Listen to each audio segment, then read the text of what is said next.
मित्रों, आज मैं अपने इस चैनल में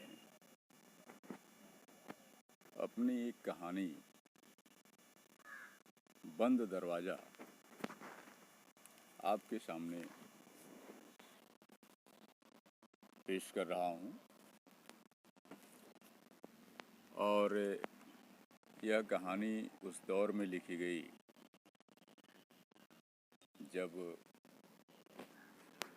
नारी सशक्तिकरण की बात शुरू हुई थी, यानी 9वें दशक में।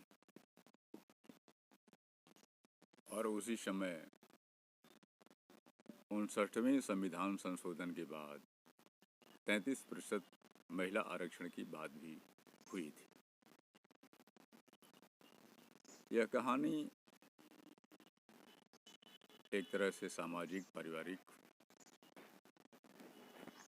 के साथ साथ महिला विमर्श पर भी और सशक्तिकरण पर भी केंद्रित है। ऐसे यह कहानी मैं 1988 में लिखा था और ये मेरी पहली कहानी है जिससे मैंने कहानी की शुरुआत की।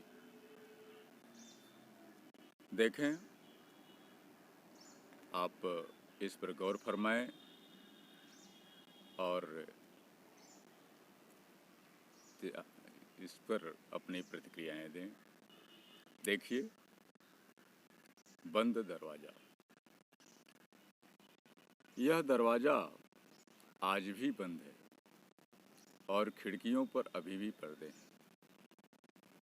ये पर्दे खिड़कियों पर नहीं, लगता है मेरी आंखों पर हैं, जिससे वातावरण में होने वाली गतिविधियां नज़र नहीं आ रही।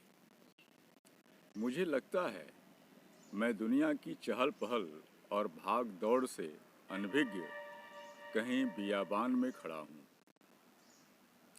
और यह दरवाज़ा अब तक शायद खुलते हुए नहीं देखा। उसके दोनों कपाट एक दूसरे से भिड़के हुए हैं। कपाट दरवाज़ा का नहीं, लगता है मेरे हृदय के हैं और हमेशा के लिए बंद हो गए। नहीं नहीं, यह दरवाज़ा आपके लिए हमेशा खुला रहेगा। ओह, यह मैंने नहीं, उसी ने तो कहा था। बहुत पहले सालों गुजर गए, फिर भी स्थिति यथावत है। मात्र दरवाज़ा ही बंद है, खिड़कियों पर पर्दा ही गिरा है, परंतु लगता है दरवाजे की ओट से कोई मुझे निहार रहा है। खिड़कियों के पर्दे से उसकी आंखों की रोशनी छन छन कर आ रही है। मेरे हृदय स्पंदन बढ़ते गए और देह में झुरझुरी सी होने लगी। यह बसंत ही था, अपने पूरे यौवन पर, जब मैं पहली बार आया और इस मकान के फर्स्ट फ्लोर पर रहने लगा। यहाँ की प्रत्येक गली कूची अनजान थी, लोग अपरिचित थे, दूसरे मेरा स्वभाव शर्मीला था। शुरू शुरू में बड़ी मुसीबत हुई। किससे क्या बोलूं, कोई क्या कहेगा, मेरी बातों का कोई बुरा न मान जाए, यही सब सोचा करता और शहर का कुछ एक हिस्सा चक्कर लगाकर आता और रूम में बैठा रहता या सोकर समय काटता अथवा कोई पत्र पत्रिका उलटता पलटता। इसी क्रम में 1-2 सप्ताह व्यतीत हुए। मन कहीं लगता नहीं था। मैंने सोचा बोरियत से बेहतर है कहीं टहल आऊं। रविवार था, अवकाश था ही। मैं अपने दैनिक कार्यों से निपटकर चल पड़ा। टहलते हुए किंग पार्क में पहुंच गया। मुझे थकावट सी महसूस हुई। झरने के समीप बेंच पर बैठ गया। पक्षियां हवा के साथ फुहारों के रूप में पानी की झीनी झीनी बूंदें जब मेरे पर पड़ी तो मैं आत्मविभोर हो गया। शाम का धुंधलका छा रहा था। पार्क के नाइट बल्ब जलने लगे। साउंड बॉक्स से मधुर ध्वनि आने लगी। पार्क में टहलने वाले लोगों की संख्या बढ़ने लगी। मैंने सिगरेट केस से सिगरेट निकालकर सुलगाया। इसी दरमियान मेरी नज़र बगल की बेंच पर बैठी एक भद्र महिला पर पड़ी, जो झरने से गिरते हुए उज्जवल जल धाराओं को इत्मीनान से देख रही थी। भारी भड़कम, गोरी और उम्र की लिहाज से कुछ बड़ी मगर सुंदर थी। बिना जान पहचान के मुझे क्या मतलब। मैं सिगरेट के कस लेते रहा। वह शायद अपना एकाकीपन मिटाने के लिए पूछ बैठी, आप तो राम बाबू के मकान में फर्स्ट फ्लोर पर रहते हैं ना? मैंने हाँ कर दिया। शायद आप कहीं बाहर से आए हैं। जी, मैं गांव से आया था। सोचा इस तरह से बात करने में कहीं प्रपंच न हो जाए। मैंने सुन रखा था कि शहर के लोग बड़े उदंड होते हैं। क्या सोचने लगे आप? कुछ नहीं, कुछ नहीं। मैं हकला गया। लगता है आप एकांत ज्यादा पसंद करते हैं। मैं उसके प्रश्नों से घबराने लगा, मगर सब्र से काम लिया। ऐसा तो नहीं, परंतु आपका परिचय? मैं आपके ठीक सामने ही ग्राउंड फ्लोर पर रहती हूँ। ओह, मैंने तो कभी देखा ही नहीं। आप देखेंगे भी कैसे? उसके अधरों पर मुस्कुराहट रेंग गई। व्यंग की थी या शर्म की, मैं नहीं समझ पाया। शहरी लोग गांव से आए पढ़े लिखे को भी देहाती व गंवार कहने में ज्यादा आनंद महसूस करते हैं। यह कहलवाना मुझे पसंद नहीं था, परंतु इससे बचें कैसे, समझ में नहीं आ रहा था। क्योंकि इस तरह की उक्ति शहर के मेरे रिश्तेदार, दोस्त वगैरह प्रायः कहकर मेरी खिल्ली उड़ाया करते थे। मैं अपने कमरे में बैठा यही सोच रहा था। सायं 5 बज गया, परंतु मेरी समझ में कुछ नहीं आया। अंततः खींचकर निरुद्देश्य ही शहर के व्यस्ततम इलाके की तरफ चल दिया। अंकल, एक टिकट और। किसी 7-8 वर्षीय बच्चे की आवाज मेरे कानों में से टकराई। मैंने देखा और विस्मित रह गया। उस दिन काउंटर पर इतनी भीड़ थी कि टिकट लेना बड़ा मुश्किल था। क्यू में लगे लोगों की कमीजों की क्रीच धक्का मुक्की के बीच मटियामेट हो रही थी। समाज की रक्षक लाठियां भाज रहे थे। किसी पर हनुमान की तरह अपनी रोबीली आवाज के साथ बरस पड़ते। साधारण लोगों की घिघी बन जाती, परंतु रंगदार लोग हे हे करते और काउंटर पर पहुंच जाते। चूंकि मैं काउंटर पर पहुंचने के लिए मात्र 3 व्यक्तियों के पीछे था, परंतु कोई न कोई काउंटर के अंदर बगल से हाथ डाल देता। जब लोग पीछे से शोरगुल मचाते तो कोई पुलिस वाला गालियां बकता हुआ आ धमकता और वह काउंटर में हाथ घुसाया व्यक्ति दूसरे को धक्का देकर क्यू में हो जाता। मैं भी पसीने पसीने हो गया, फिर भी क्यू में लगा रहा। मैंने 5 रुपए की नोट ले लिया। बच्चे ने जिस भोलेपन से कहा, मेरे हृदय को छू गया। किसी तरह 2 टिकट लिया। पसीने से तरवतर मैंने राहत की सांस ली। बच्चे को 1 टिकट और 60 नए पैसे की रेजगारी वापस कर टी स्टॉल की ओर बढ़ गया। मैंने यह ध्यान नहीं दिया कि वह बच्चा किधर से आया था और किधर चला गया। मैं इत्मीनान से चाय की चुस्कियां ले रहा था। टिकट पर सीट नंबर था। फिल्म का समय होते ही तांबुल भंडार से पान खाते हुए हॉल में प्रवेश किया और अपनी सीट पर जाकर बैठ गया। वही लड़का जो कुछ समय पहले मुझसे एक टिकट ले गया था, अपनी माँ के साथ आया और बगल की सीट पर अपनी माँ की गोद में बैठ गया। आश्चर्य, यह वही महिला थी जो पार्क में औपचारिकता निभाई थी। फिल्म पर्दा पर आ गई। वह एक नज़र डालते हुए मुस्कुरा दी और शो देखने में व्यस्त हो गई। तथागत प्रत्युत्तर के पश्चात मेरी आंखें सिने चित्र से जुड़ती चली गई। इंटरवल के दौरान मैंने मूंगफली का एक पैकेट बच्चे की तरफ बढ़ा दिया और स्वयं एक पैकेट से दाने अलग कर खाने में जुट गया। उस बच्चे ने मुझे अप्रत्याशित ढंग से आकर्षित कर लिया था। अधिकांश बच्चों की मानसिकता होती है कि जिससे एक बार लाड़ प्यार मिल जाए उससे बार बार मिलने की कोशिश करते हैं। उम्र का अंतराल बाधक नहीं होता।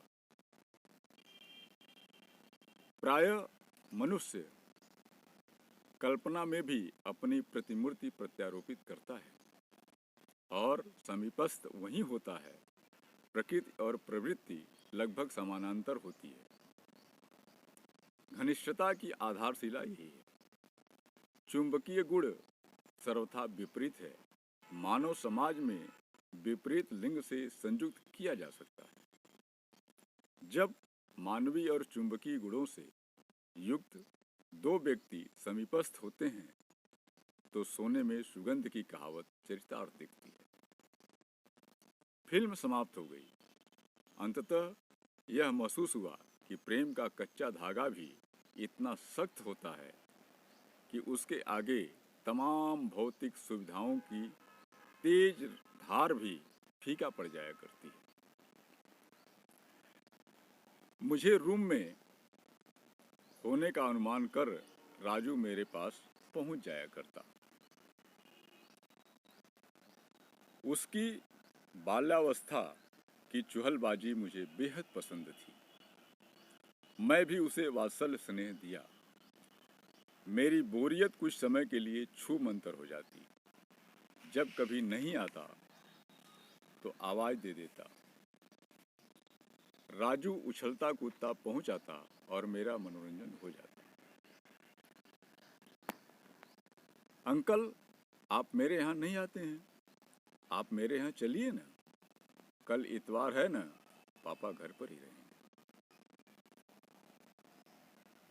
यह आमंत्रण वास्तव में सुबह को पुनः मिल गया। मैंने सहमते हुए प्रवेश किया तथा अभिवादन के पश्चात बैठ गया। राजू के पापा घर पर ही थे, परंतु वे बहुत थके नजर आए। मुझे लगा उनमें पति पत्नी का नहीं बल्कि बाप बेटी का रिश्ता है।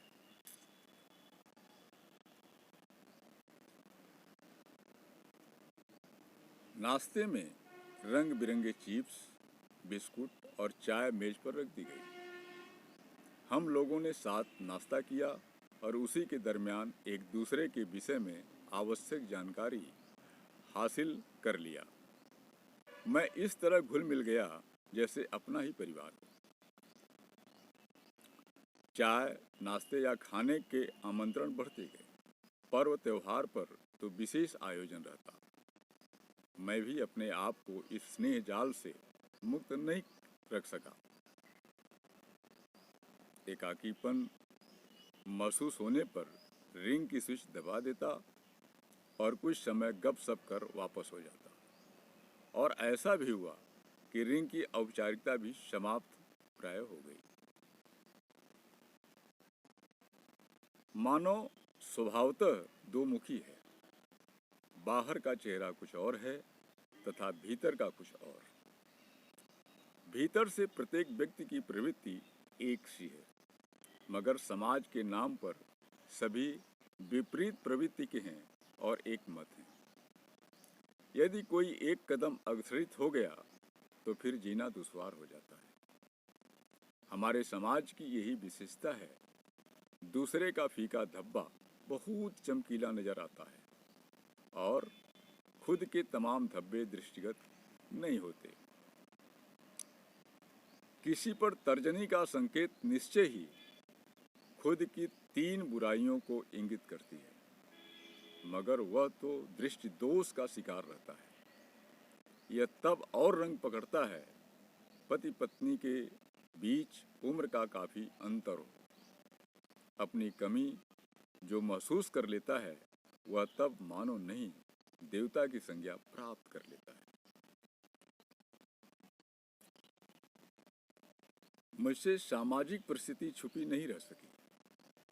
मैं नजरें चुराकर जब कभी लोगों को देखता तो लगता कि पास पड़ोस की औरतें मुझे अजीब नजरों से देखती हैं। मैंने अपने आप पर अंकुश लगाना शुरू कर दिया, परंतु उलाहनों का क्रम मेरे अपने आप पर लगा अंकुश ढीला कर दिया। मैंने फिर भी सामाजिक दृष्टिकोण की तरफ संकेत करना नहीं भूला। प्रायः घनिष्ठता संपूर्ण संभावनाओं पर तुषारपात कर देती है। संभावनाएं जब साकार होती हैं तो घनिष्ठता की कड़ी बिखर जाती है। घनिष्ठता की कड़ी जब लव जंजीर सी दिखती है तब निजी जीवन पर चोट करना सामाजिक हथियार माना जाता है। आखिर मानो मानो है, विचारों का विचलन असंभावी है। आशंकाएं मूर्तिवत हो गई, खिंचाव उत्पन्न हो गया। अब मेरी सारी संभावनाएं साकार नजर आने लगी। मैंने कहा भी कि मैडम साहब मुझसे खिंचे खिंचे से लगते हैं। उनकी मेरे प्रति अनमनस्कता मुझे आप सभी से दूर रहने का संकेत दे रही है। नहीं नहीं, यह दरवाजा आपके लिए हमेशा खुला रहेगा। उनका चेहरा रुहासा हो गया। हो सकता है मेरी वजह से आपका निजी जीवन दुखदायक हो जाए, मैंने समझाते हुए कहा। मेरा गहरा अनुभव था, कितने परिवारों को बिखरते हुए देख चुका था। नहीं नहीं, मैंने कहा ना, यह दरवाजा आपके लिए हमेशा खुला रहेगा। उनके अपनत्व के समक्ष मेरे सभी तर्क बालू की दीवार की तरह ढह गए। आशंकाएं जब मनुष्य को घर कर जाती हैं तो किसी न किसी समय ज्वालामुखी बनकर फूटती है, जिसके प्रलयंकारी अविराम अग्नि उगलने से मानवता के सभी आयाम मलबे में दबकर सदा सदा के लिए अदृश्य हो जाते। न नगर दिखाई देता है, न राजधानी के चहल पहल, न बहुमंजिली इमारतें, न बाग बगीचों के हरे भरे पुष्प। सिर्फ दिखाई देते हैं तो ज्वालामुखी से निकलता हुआ लावा, आग का तपता लाल सुर्ख पहाड़, ऊपर उड़ता हुआ वाष्प और कुछ नहीं। आखिर वही हुआ जिसकी मुझे आशंका थी। राजू द्वारा मिला छोटा सा कागज में संक्षिप्त संदेश था, आगमन स्थगित रखें, कुछ अशांति है, आपकी भाभी। मैं पढ़ते ही स्थिति समझ गया और पूछा, राजू कोई बात हुई है क्या घर में? हाँ, पिताजी आज माँ को बहुत पीटे हैं। क्यों? कह रहे थे आइंदा यदि उससे बातें की तो जान मार डालूंगा। किससे? आपसे ही अंकल। राजू बहुत उदास हो गया। अपनी तथागत अति प्रिय समझी जाने वाली वस्तु से जब नफरत पैदा हो जाती है तो उतनी ही अप्रिय दिखती है। पति पत्नी, दोस्त दोस्त, प्रेमी प्रेमिका, बाप बेटा या कुछ भी, ऐसी स्थिति में ऐसा ही विकर्षण उत्पन्न दिखता है। स्त्री जाति का पुरुष के प्रति अवलंबन ही अयोग्य साबित करता है। नारी इसी बिंदु पर पुरुष से हार जाती है। यहाँ भी कुछ ऐसी परिस्थिति ने अपनत्व का गला घोट दिया।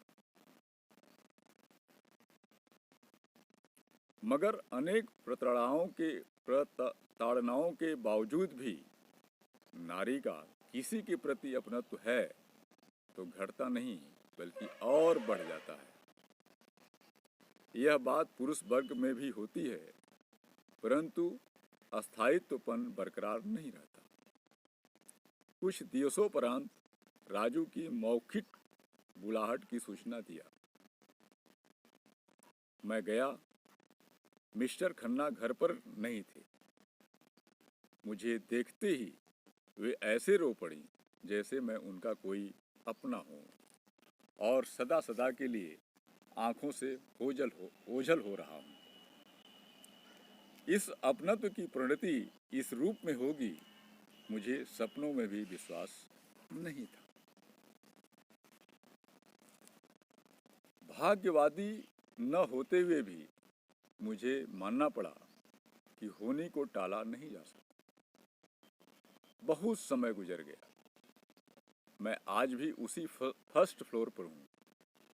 ग्राउंड फ्लोर के सभी सदस्य उसी तरह विद्यमान हैं, परंतु आमने सामने की मात्र 300 फीट की दूरी कई मील में परिवर्तित हो गई है। दरवाजा बंद रहता है, खिड़कियां बंद रहती हैं और मुझे लगता है कि वे क्रमशः घुट रही हैं। मैं यहाँ रहता हूँ, मगर कभी कभी मेरा सर्वस्व उन्हीं के इर्द गिर्द घूमता रहता है। मेरे नेत्रों से करुणा की बूंदें ढुलक पड़ी। दूसरी तरफ से एक जुलूस आ रहा था। जिंदाबाद के नारे कानों से टकराने लगे। मैंने अपनी गीली आंखों को रुमाल से साफ किया और जुलूस की तरफ देखने लगा। समीप आने पर पता चला वे लोग नारियों को समानाधिकार का पोस्टर लिए हुए नारी स्वतंत्रता के नारे लगा रहे थे। इस बीच मेरी पत्नी भी आ गई। मेरी पत्नी और मैं बहुत देर तक उस जुलूस को जाते हुए देखता रहा, जब तक कि जुलूस हमारी आंखों से ओझल नहीं हो गया।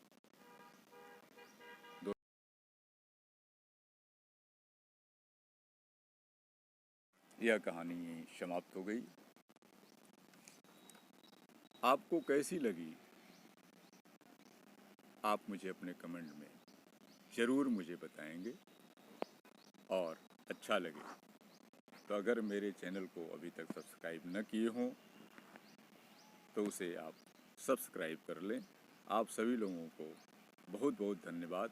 आपने समय दिया, इसके लिए पुनः धन्यवाद।